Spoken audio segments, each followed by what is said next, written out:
بچوں کو موبائل سے دور رکھنے میں ہی عافیت ہے۔ اگر آپ کسی کو سمجھانا چاہتے ہیں تو حکیمانہ انداز اپنائیے کہ اصلاح فقط اسی طرح ہو سکتی ہے، ورنہ جارحانہ انداز ضد پیدا کرتا ہے۔ دوسروں کا انجام دیکھ کر اپنے لیے عبرت کے مدنی پھول چن لینا عقل مندی ہے۔ آپ کی ایک مسکراہٹ کسی کی نسلوں کو سنوار سکتی ہے اور آپ کی ایک بے رخی کسی کی نسلوں کو راہ راست سے کوسوں دور کر سکتی ہے۔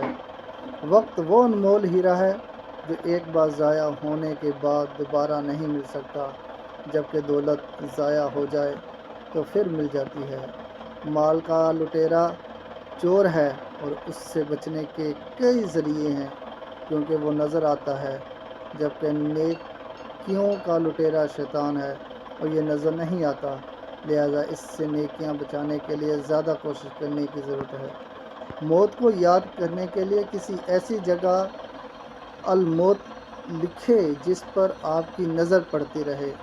وہی عقل مند کامیاب ہے جس نے اپنی عقل کو اللہ اور رسول صلی اللہ علیہ وسلم کی اطاعت میں استعمال کیا۔ غلطی تسلیم کرنے سے عزت گھٹتی نہیں، بڑھتی ہے۔ پیٹ بھر کر کھانا کھانا گناہ نہیں ہے، البتہ زیادہ کھانے والے کا نفس گناہوں کی طرف زیادہ مائل ہو سکتا ہے۔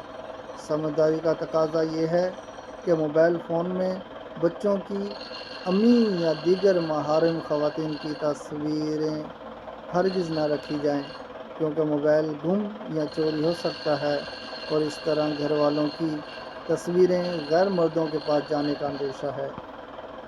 والدین کو چاہیے کہ بچوں کی شادی طے کرنے سے پہلے ان کی رضامندی ضرور حاصل کر لیں، ورنہ شادی کے بعد گھر خراب ہونے کا اندیشہ رہتا ہے۔